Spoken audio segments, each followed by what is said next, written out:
So ito yung turnover natin. Ito naman yung ating sample na extended version na may gamit na siya. Para makita niyo po kung paano siya nag-improve kapag extended na siya. So ito, ang extension niya ay pa-forward. Hindi pa niya ni-utilize yung dito na side.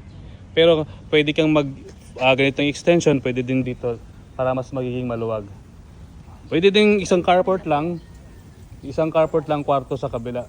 Pwede din ganun. Depende po yun sa inyo. Basta ang idea for our Hana, pwede kang mag-extension kung kailangan. Okay po, diretso tayo sa loob.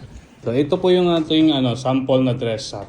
Mas maluwag na yung nagiging living area natin kasi extended na siya mula diyan sa may salamin.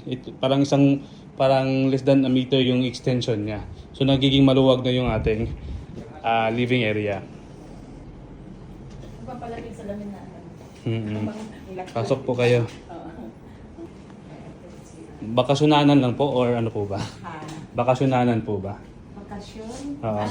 Siguro. Maganda to kasi malapit na to sa River Park. Yung River Park kasi yun yung SM ano? oo, doon yung SM. Tatawid ka pa ninyo ko ka na. May maluwag ka na kusina ma'am kung mahilig sila magluto-luto. Ay naku, mahilig talaga yung dahil Oo. kasama niya. Ayan, maluwag na yan actually, pero pwede ka pag mag-extension, yung sinabi ko dito. Dito sa labas. Oo, meron ka pang service area kasi dito, pwede mong gamitin as kusina, extension. Tingnan natin sa taas po, para makita niyo po, mas extended na yung mga kwarto doon. Ayan. Ito, yung master bedroom.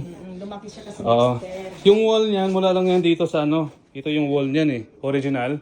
So since in-extend siya, 1.5 meter yata yung extension niya, kaya malaki na siya.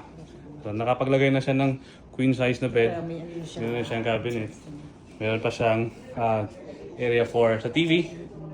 So ito yung master bedroom niya. Even itong isang room. Pag ano, extend.